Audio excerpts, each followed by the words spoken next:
Hello बच्चों, कैसे हो आप सभी। बच्चों, मैं आशा करती हूँ कि आप सभी बहुत अच्छे होंगे। तो बच्चों, आज की कक्षा में जो पाठ हम पढ़ने जा रहे हैं वो है शेर का शिकार।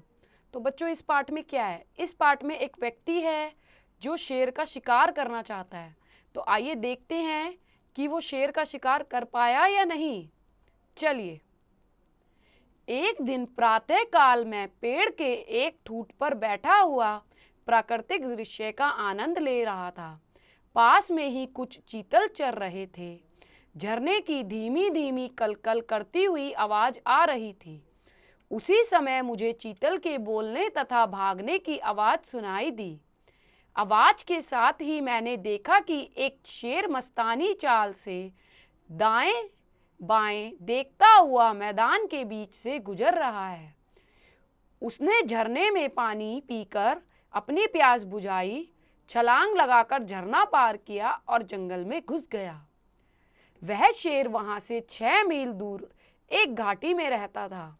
घाटी तंग थी, उसके दोनों ओर ऊंचे ऊंचे पहाड़ थे। घाटी के बीच में पानी बहा करता था। यदि कोई शिकारी इस शेर का शिकार भी करना चाहता तो वह पैदल ही कर सकता था। कितने ही शिकारियों ने इसे मारने की कोशिश की, पर वे हर बार असफल ही हुए। एक शाम मेरे पास एक डाक हरकारा आया जो वहां गांवों में डाक ले जाया करता था। उसने मुझे आकर बताया कि अपनी 30 साल की नौकरी में उसने किसी शेर के पैरों के इतने बड़े निशान नहीं देखे थे जितने उसने उस दिन देखे। अगले दिन सवेरे ही मैं अपने कुत्ते रॉबिन के साथ शेर को ढूंढने के लिए निकल पड़ा। जंगल में एक रास्ता था जिस पर पशु चरने के लिए आया जाया करते थे। वह रास्ता आगे एक घाटी में जाता था। उस रास्ते पर चलते चलते रॉबिन ने इस प्रकार सूंघना शुरू किया कि जैसे उसे कोई विशेष गंध आ रही हो। कुछ दूर चलने पर ही मैंने शेर के पंजे के निशान देखे। शेर के पंजों के निशान से प्रतीत हो रहा था कि वे निशान ताजे हैं और शेर कुछ ही मिनट पहले वहां से गुजरा है। रॉबिन की सहायता से शेर का पीछा करना आसान था, पर इसी बीच वह लंबी घास की झाड़ियों में घुस गया। घास 5 फुट ऊंची थी। शेर के गुजरने से कभी कभी घास हिलती थी। इससे शेर के जाने की दशा मिल जाती थी। वहां से शेर एक ऐसी संकरी घाटी में घुस गया जहां पहाड़ों के ऊपर गुफाएं थी। स्पष्ट था कि ये शेरों के रहने का निवास है। सच्चाई यह थी कि उस समय मैं भी आमने सामने के शिकार के लिए तैयार होकर नहीं आया था, इसीलिए मैं वापस अपने डेरे पर लौट गया। अपने डेरे पर नाश्ता करने के बाद मैं फिर शेर की खोज में निकल पड़ा। मैं अभी कुछ ही दूर पहाड़ी के पास पहुंचा ही था कि मुझे भैंसों की घंटियों और किसी आदमी के चिल्लाने की आवाज आई। यह आवाज पहाड़ी की चोटी से आ रही थी। मैंने देखा कि एक आदमी पेड़ पर चढ़ा हुआ है और पेड़ की शाखाओं पर उल्टी ओर से अपनी कुल्हाड़ी जोर जोर से मार रहा है और नीचे भैंसों ने व्यू बना रखा है। वे अपने सींगों से अपने चारों ओर चक्कर लगाने वाले शेर का मुकाबला करने का प्रयत्न कर रही थी। तो देखो बच्चों, अभी तक हमने क्या पढ़ा? अभी तक हमने पढ़ा, इस पाठ में एक व्यक्ति है, वो कह रहा है कि एक दिन प्रातःकाल मैं एक पेड़ के तने पर बैठकर प्राकृतिक दृश्य का आनंद ले रहा था। तभी पास में कुछ चीतल चर रहे थे। चीतल मतलब एक प्रकार का हिरण। झरने की धीमी धीमी आवाज आ रही थी, कलकल कलकल। उसी समय मुझे चीतल के बोलने तथा भागने की आवाज सुनाई दी और मैंने देखा कि एक शेर मस्तानी चाल से दाएं बाएं देखता हुआ मैदान के बीच से गुजर रहा है। उसने उस झरने को पार किया और उसके बाद वो जंगल में घुस गया। शेर वहां से 6 मील की दूरी एक घाटी पर रहता था। उसके दोनों ओर ऊंचे ऊंचे पहाड़ थे और पहाड़ों के बीच में एक घाटी बनी हुई थी। यदि कोई उसका शिकार करना भी चाहे तो वह पैदल ही कर सकता था। ऐसी जगह पर रहता था वो शेर। कितने ही शिकारियों ने इस शेर को पकड़ना चाहा, मारना चाहा, लेकिन वो असफल हुए। अब इसके बाद जो व्यक्ति है वो कह रहा है कि एक बार मेरे पास शाम के समय एक डाकिया आया और उसने मुझे बताया कि इतना बड़ा शेर, इतने बड़े पंजे मैंने आज तक नहीं देखे। अगले दिन जो व्यक्ति है वो कहता है मैंने शेर का शिकार करना शुरू कर दिया और इसके लिए मैंने अपने कुत्ते रॉबिन की हेल्प ली। आपको पता होगा ना बच्चों, जो डॉग्स होते हैं, जो कुत्ते होते हैं, वो अपनी सुगंध से किसी भी चीज़ का पता लगा लेते हैं। अब जंगल में एक रास्ता जाता था जिस पर पशु चरने के लिए आया जाया करते थे। वह रास्ता एक घाटी में था और फिर रॉबिन ने कुछ इस प्रकार से सूंघना शुरू करा कि उसे विशेष गंध आ रही हो और कुछ दूर चलने पर मुझे शेर के पंजों के निशान दिखाई दिए और वो पंजों के निशान ऐसे थे, ताजे निशान थे, जिससे ये पता चलता था कि शेर कुछ ही देर पहले इस घाटी में से निकला है। और बच्चों, शेर के गुजरने से जो झाड़ियां हैं वो हिलने लग जाती थी, जिससे उसकी दिशा का अनुमान लगाया जा सकता था। उसके बाद वो कह रहा है कि मैं उस दिन शेर के साथ आमने सामने का मुकाबला करने के लिए तैयार होकर नहीं आया था, इसलिए मैं वापस अपने डेरे में लौट गया और उसके बाद नाश्ता करके मैं फिर दोबारा से उसकी तलाश में निकल गया। उसके बाद वो कह रहा है कुछ दूर जाकर मुझे भैंसों की घंटियों की आवाज़ सुनाई दी और एक आदमी के चिल्लाने की आवाज़ सुनाई दी। एक आदमी पेड़ पर चढ़ा हुआ था, मैंने देखा, और वो अपनी कुल्हाड़ी से जोर जोर से उस पेड़ पर मार रहा था और उसके नीचे ही कुछ भैंसे व्यू मतलब चक्र बनाकर शेर से लड़ने की तैयारियां कर रही थी। आगे देखेंगे बच्चों। ग्वाले ने बताया कि भैंसों को जंगल में चराना उसका प्रतिदिन का काम है। उसे जंगल में शेर मिलते ही रहते हैं और उसके शोर मचाने पर वे प्राय चले जाते हैं, पर यह तो उन सबसे अलग है। यह तो जाने का नाम ही नहीं लेता। जो कुछ भी हो, मेरे पहुंचने से पूर्व शेर वहां से जा चुका था। उसे शायद मेरे आने की भनक लग गई थी। अब बच्चों देखो, जो ग्वाला है उसने बताया कि मैं प्रतिदिन यहाँ पर भैंसों को चराने आता हूँ और मुझे शेर मिलते ही रहते हैं, लेकिन जो शेर हैं वो मेरा शोर सुनकर यहाँ से चले जाते हैं, लेकिन ये तो जाने का नाम ही नहीं ले रहा।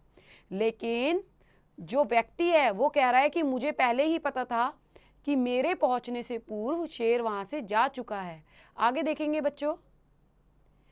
मैं उसे और उसकी भैंसों को उसके गांव छोड़कर वापस आ गया। वापस लौटकर मैं शेर का अता पता जानने के लिए एक खुले मैदान में बैठ गया, क्योंकि प्राय जंगली जानवरों और पक्षियों की एक विशेष प्रकार की बोली से पता चल जाता है कि शेर या कोई हिंसक प्राणी कहाँ है। वह लगभग 3 बजे का समय रहा होगा कि मुझे शेर की आवाज़ आई। उसके बाद वह रह रहकर बोलने लगा। उस समय वह मुझसे लगभग 3/4 मील की दूरी पर था। अब व्यक्ति कह रहा है कि मैं उस ग्वाले को और उसकी भैंसों को छोड़कर आया और वापस लौटकर शेर का पता लगाने के लिए मैं जंगल के एक खुले मैदान में बैठ गया। क्यों? क्योंकि जो जंगली जानवर होते हैं और पक्षी होते हैं वो एक विशेष प्रकार की आवाज़ निकालते हैं, जिससे पता चलता है कोई हिंसक प्राणी आसपास है। और वो कह रहा है वह लगभग 3 बजे का समय होगा कि मुझे शेर की आवाज़ सुनाई दी और वो रह रहकर बोल रहा था। आगे देखेंगे बच्चों। अब आगे क्या हुआ। जहां मैं बैठा था वहां से एक जंगली रास्ता जा रहा था जिधर से शेर की आवाज़ आ रही थी। मैं उसी रास्ते से शेर की तरफ जा सकता था, लेकिन उधर ऊंची ऊंची घास थी और बिना कुत्ते की सहायता के घास में शेर को ढूंढना खतरे से खाली नहीं था। इसीलिए मैंने निश्चय किया कि शेर ही मेरी तरफ आए और मुझे ढूंढे। जहां पर मैं उस समय था मेरी आवाज़ शेर तक नहीं पहुंच सकती थी, इसीलिए मैं कुछ 100 गज उस रास्ते से आगे बढ़ा। आगे बढ़कर एक स्थान पर मैंने अपनी राइफल जमीन पर रख दी और पेड़ पर चढ़कर उसे उसकी आवाज़ में 3 बार बुलाया। शेर ने उसका तुरंत उत्तर दिया। मैं पेड़ से नीचे उतर आया और मैदान की तरफ भागा और बैठने की जगह खोजने लगा। बैठने की जगह मुझे जल्दी ही खोजनी थी, क्योंकि शेर की आवाज़ से स्पष्ट था कि वह बहुत तेजी से आ रहा है। मैं खाली मैदान के दूसरे सिरे पर लेट गया। मुझे विश्वास था कि शेर उस जंगली रास्ते से ही आएगा। मैंने यह जांचने के लिए कि राइफल भरी हुई है या नहीं, उसे धीरे से खोला, परखा और उसका सेल्फी कैच ढीला कर दिया। मैं राइफल तानकर कोहनी के बल लेट गया।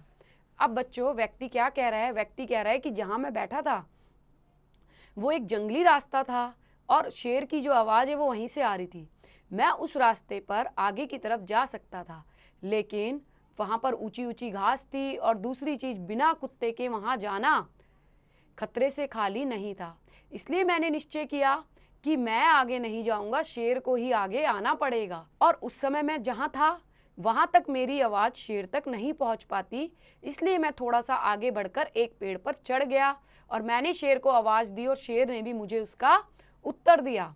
उसके बाद शेर उस तरफ आने लगा। मैं पेड़ से नीचे उतरा और जल्दी से कहीं मैदान में बैठने की जगह खोजने लगा। उसके बाद मैं खाली मैदान के दूसरे सिरे पर लेट गया और मैंने अपनी राइफल चेक करी भरी है या नहीं, और फिर मैं राइफल तानकर कोहनी के बल लेट गया। आगे देखते हैं बच्चों। जब मैं शेर को बुलाने के बाद वापस आया था, मैंने उसे फिर नहीं बुलाया था, इसीलिए अपनी तरफ ठीक दिशा देने के लिए मैंने हल्की आवाज में उसे बुलाया। इसका भी उत्तर उसने तुरंत दिया। उसकी आवाज 300 गज की दूरी से आई होगी। मैंने अनुमान लगाया कि शेर को 30 सेकंड में मेरे पास पहुंच जाना चाहिए। मैंने गिनना शुरू किया। जब मैं 80 पर पहुंचा तो मुझसे 10 गज की दूरी पर झाड़ी के पीछे शेर का सिर दिखाई दिया। शेर अभी झाड़ी के 1-2 फुट पीछे ही था। उसका सिर धरती से लगभग 4 फुट ऊपर था। मैंने धीरे से राइफल का मुंह शेर की तरफ घुमाया। उस समय वह नीचे देख रहा था। मैंने उसकी दाईं आंख के 1 इंच नीचे का निशाना साधकर घोड़ा दबा दिया। उसके बाद आधे घंटे तक जो वातावरण बना उससे सारा जंगल ही कांप उठा। तो देखो बच्चों, अब जो व्यक्ति था उसने शेर का शिकार कर लिया। उसने शेर की आंख के नीचे निशाना साधा और वो कह रहा है कि ऐसा करने के आधे घंटे बाद जंगल में जो वातावरण बना उससे सारा जंगल ही कांप उठा। तो आइए देखते हैं ऐसा क्या वातावरण बना होगा। मैंने आशा तो यह की थी कि गोली लगने के साथ ही शेर गिर पड़ेगा और मर जाएगा, लेकिन इसके स्थान पर वह हवा में अपनी पूरी लंबाई के साथ उछला और पीछे तूफान से उखड़कर गिरे हुए पेड़ पर गिरा।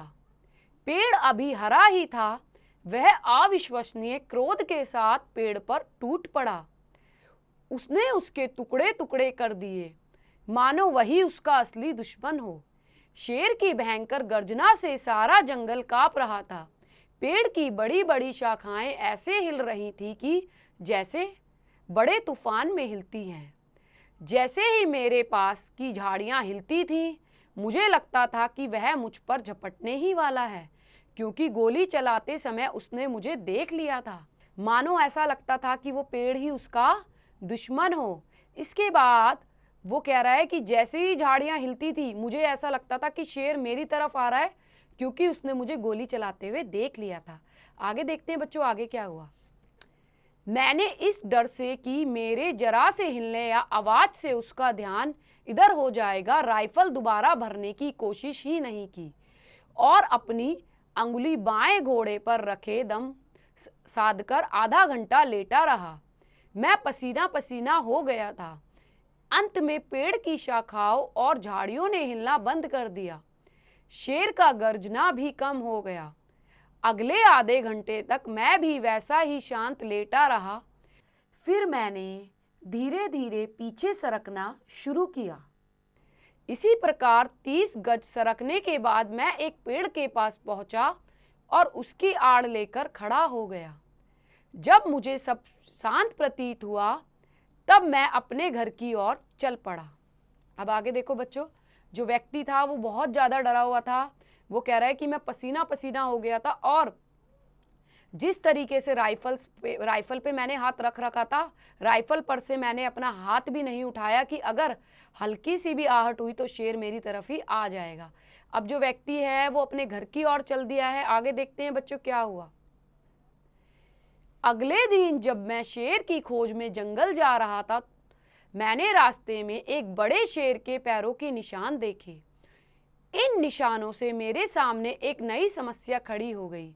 मैं सोचने लगा कि ये निशान उसी घायल शेर के हैं या किसी दूसरे शेर के। पर हो भी क्या सकता था, जैसी परिस्थिति आएगी वैसा ही किया जाएगा। यह सोचकर मैं झाड़ियों में से झुकता झुकता आगे बढ़ने लगा। अब बच्चों, जो व्यक्ति है वो अगले दिन दोबारा से शेर के शिकार पे निकला, और लेकिन अब उसने देखा दोबारा से बड़े बड़े पंजों के निशान देखे। अब वो ये सोचने लगा कि ये उसी शेर के पंजों के निशान है जिसे मैंने घायल किया था, या कोई और शेर है। आगे देखते हैं बच्चों क्या हुआ। आगे बढ़ते बढ़ते मैं एक सूखे नाले के पास आया और उसमें नीचे उतरने ही वाला था कि मुझे एक पेड़ के पीछे शेर की पिछली टांग और पूंछ दिखाई दी। उसका शरीर और सिर पेड़ के पीछे छिपा था। मैंने राइफल उठाई और उसकी टांग तोड़ने के लिए निशाना साधा, पर यह सोचकर राइफल नीचे कर ली कि यदि वह शेर ना हुआ तो क्या होगा। टांग तोड़ देना तो बहुत आसान था, क्योंकि उस समय शेर मुझसे केवल 10 गज दूर ही तो था। घायल शेर की टांग तोड़ देना तो ठीक था, लेकिन यदि वह कोई दूसरा शेर हुआ तो मेरी कठिनाइयों की सीमा नहीं रहेगी। इसी समय शेर ने अपनी टांग खिसका ली और वह धीमे धीमे चल पड़ा। मैं पछताने लगा कि मैंने इसकी टांग क्यों ना तोड़ी, लेकिन वह अवसर तो अब जा चुका था। इसका मतलब बच्चों, पेड़ के पीछे व्यक्ति को जो शेर दिखाई दिया वो दूसरा शेर था। अब जो व्यक्ति है वो पछताने लगा कि मुझे इसकी टांग तोड़ देनी चाहिए थी, क्योंकि ये तो वो शेर है ही नहीं। आइए बच्चों आगे देखते हैं आगे क्या हुआ। मैंने सोचा कि शेर, जो अब धीरे धीरे स्वस्थ हो रहा है, पानी पीने के लिए नाले के पास जा रहा है, इसीलिए अब मुझे इससे या तो बीच में ही टकराना चाहिए या पानी के नाले पर। यही सोचकर मैं एक अन्य रास्ते से आगे बढ़ा। कुछ दूर जाने पर ही एक सांभर शोर करता हुआ तेजी से मेरे पास से निकला। स्पष्ट था कि शेर वही कहीं निकट ही था। मैंने अभी कुछ ही कदम रखे होंगे कि मुझे किसी भारी चीज के गिरने और सूखी लकड़ियों के चटकने की सी आवाज आई। इससे पूर्व सांभर अपनी विशेष ध्वनि से जंगल के प्राणियों को शेर की उपस्थिति की सूचना दे ही चुका था। तो बच्चों आगे देखो, आगे वो क्या कह रहा है कि मुझे लगा कि अगर शेर स्वस्थ हो गया होगा या तो वो नाले के पास आएगा, तो मुझे उससे वहीं टकराना चाहिए, और यही सोचकर मैं कुछ आगे बढ़ा। लेकिन कुछ दूर आगे जाने पर एक सांभर शोर करते हुए मेरे पास से निकला। सांभर मृग की एक प्रजाति होती है, एक तरह का हिरन होता है, और मैं समझ गया कि शेर आसपास कहीं निकट ही है। मैंने अभी कुछ ही कदम रखे होंगे कि मुझे किसी भारी चीज के गिरने की और सूखी लकड़ियों के चटकने की आवाज आई। लेकिन इससे पहले जो सांभर है वो जंगल में उपस्थित सभी जानवरों को शेर की उपस्थिति की सूचना दे ही चुका था। बच्चों, आपको पता होगा कि जंगल में बहुत सारे जानवर रहते हैं, और जो शेर है वो सभी तरीके जानवरों का शिकार करता है। आगे देखेंगे। यहाँ झाड़ियाँ बहुत ऊंची ऊंची थी, करीब 6 से 8 फुट तक ऊंची। उनके बीच में से झुकता झुकता मैं रास्ता बनाने लगा। झाड़ियों में 10 से 12 फुट से आगे कुछ भी दिखाई ना देता था। इस प्रकार से मैंने करीब 30 गज की दूरी तय की ही थी कि मुझे कोई लाल लाल वस्तु दिखाई दी। प्रातःकाल की रोशनी में वह चमक रही थी। शायद ये किसी झाड़ी के लाल पत्ते हों। यह सोचकर मैंने अपना सिर झुकाया, यहाँ तक कि मेरी थोड़ी जमीन छूने लगी। यह वही शेर था और मेरी तरफ देख रहा था। मेरी राइफल से निकली 2 गोलियों से वह बिना कोई शब्द किए लुढ़क गया। शेर 10 फुट 7 इंच लंबा था। तो बच्चों, देखा आपने, अंत में व्यक्ति ने शेर का शिकार कर ही लिया। तो आपने देखा कि लेकिन शेर का शिकार करने से पहले उसको कितनी कठिनाइयों का सामना करना पड़ा। तो बच्चों, शेर का शिकार करना कोई आसान कार्य नहीं है। तो आइए बच्चों, अब हम इसका अभ्यास कार्य देखते हैं। सबसे पहले पाठबोध। पाठबोध में क्या दिया गया है? क, रिक्त स्थानों की पूर्ति कीजिए। बच्चों, यहाँ पर आपको कुछ रिक्त स्थान दिए गए हैं, आपको इन्हें भरना है। एक शेर मस्तानी चाल से दाएं बाएं देखता हुआ मैदान के बीच से गुजर रहा है। वह शेर वहां से 6 मील दूर एक घाटी में रहता था। ग्वाले ने बताया कि भैंसों को जंगल में चराना उसका प्रतिदिन का काम है। मैं राइफल तानकर कोहनी के बल लेट गया। शेर की भयंकर गर्जना से सारा जंगल कांप रहा था। मैंने रास्ते में एक बड़े शेर के पैरों के निशान देखे। अगला क्वेश्चन देखेंगे बच्चों। ख, मिलान कीजिए। यहाँ पर आपको मिलान करना है। एक शाम मेरे पास डाक हरकारा आया जो वहाँ गांवों में डाक ले जाया करता था। मैं अपने कुत्ते रॉबिन के साथ शेर को ढूंढने के लिए निकल पड़ा। जंगल में एक रास्ता था जिस पर पशु चरने के लिए आया जाया करते थे। अपने डेरे पर नाश्ता करने के बाद मैं फिर शेर की खोज में निकल पड़ा। एक जंगली रास्ता उसी तरफ जा रहा था जिधर से शेर की आवाज आ रही थी। जब मुझे सब कुछ शांत प्रतीत हुआ तब मैं अपने घर की ओर चल पड़ा। आइए बच्चों अगला क्वेश्चन देखते हैं। ग, निम्नलिखित प्रश्नों के उत्तर दीजिए। यहाँ पे आपसे कुछ प्रश्न पूछे गए हैं, आपको इनके उत्तर देने हैं। जैसे कि लेखक के बारे में क्या प्रसिद्ध हो गया था? लेखक के बारे में शेर का शिकार करना प्रसिद्ध हो गया था। डाक हरकारे ने लेखक को क्या बताया? डाक हरकारे ने लेखक को बताया कि मैंने आज से पहले शेर के इतने बड़े पंजों के निशान कभी नहीं देखे। गोली लगने पर शेर ने क्या किया? गोली लगने पर शेर पूरी गर्जना के साथ चिल्लाया और उसने अपना सारा रोष पेड़ पर प्रकट कर दिया। शिकारी ने शेर की टांग तोड़ देने का विचार क्यों छोड़ दिया? शिकारी ने शेर की टांग तोड़ देने का विचार इसलिए छोड़ दिया क्योंकि वो चाहता था कि शेर पहले स्वस्थ हो जाए। शेर की लंबाई कितनी थी? तो बच्चों इसमें क्या लिखोगे आप? शेर की लंबाई 10 फुट 7 इंच थी। आइए बच्चों अगला क्वेश्चन देखते हैं। भाषा बोध। अब आपको इसमें भाषा बोध में क्या करना है? विलोम शब्द लिखिए। दाएं बाएं, निश्चय अनिश्चय, मरना जीना, ऊंचा नीचा, विश्वास अविश्वास, शांत अशांत, सफल असफल, आशा निराशा, आसान कठिन। अगला क्वेश्चन देखते हैं बच्चों। 3 पर्यायवाची शब्द लिखिए। आपको यहाँ पर पर्यायवाची शब्द लिखने हैं। पेड़, वृक्ष, तरु, बिटप, शेर, सिंह, वनराज, केसरी, आदमी, इंसान, मनुष्य, नर, काम, काज, कर्तव्य, करतूत, हवा, पवन, समीर, वायु, पानी, जल, नीर, अमृत। इसके बाद बच्चों नीचे दिए गए क्रिया शब्दों से भाववाचक संज्ञा बनाइए। आओ बच्चों बनाते हैं भाववाचक संज्ञा। गिरना गिरावट, मिलना मिलावट, पढ़ना पढ़ाई, चलना चलन या हम चाल भी इसमें लिख सकते हैं, थकना थकावट, लिखना लिखावट, काटना कटाई, लड़ना लड़ाई, घबराना घबराहट। चलिए बच्चों अब अगला क्वेश्चन देखते हैं। अब उपसर्ग लगाकर नए शब्द बनाइए। बच्चों उपसर्ग क्या होते हैं? उपसर्ग वो होते हैं जो किसी भी शब्द के आगे लगते हैं। आइए बच्चों मैं आपको बनाकर दिखाती हूँ। जैसे ये जो अप शब्द लिखा है, आपको इसे हर शब्द के आगे जोड़ देना है। अपमान, अपहरण, अपकीर्ति, अपयश, अपशब्द, अपवाद। तो इस तरीके से बच्चों अप उपसर्ग लगाकर हमने नए शब्द बनाए। अब बच्चों आपके लिए यहाँ पर एक क्रियाकलाप, एक एक्टिविटी दी गई है। आइए देखते हैं क्या एक्टिविटी दी गई है। एक शेर का चित्र बनाकर रंग भरिए। तो बच्चों यहाँ पर आपको एक सुंदर से शेर का चित्र बनाना है और उसमें अच्छे अच्छे रंग भरने हैं। तो बच्चों आज का ये अध्याय यहीं समाप्त होता है। मैं आशा करती हूँ कि आपको ये पाठ अच्छे से समझ आया होगा। अब आप एक बार इसकी प्रैक्टिस खुद से कीजिए।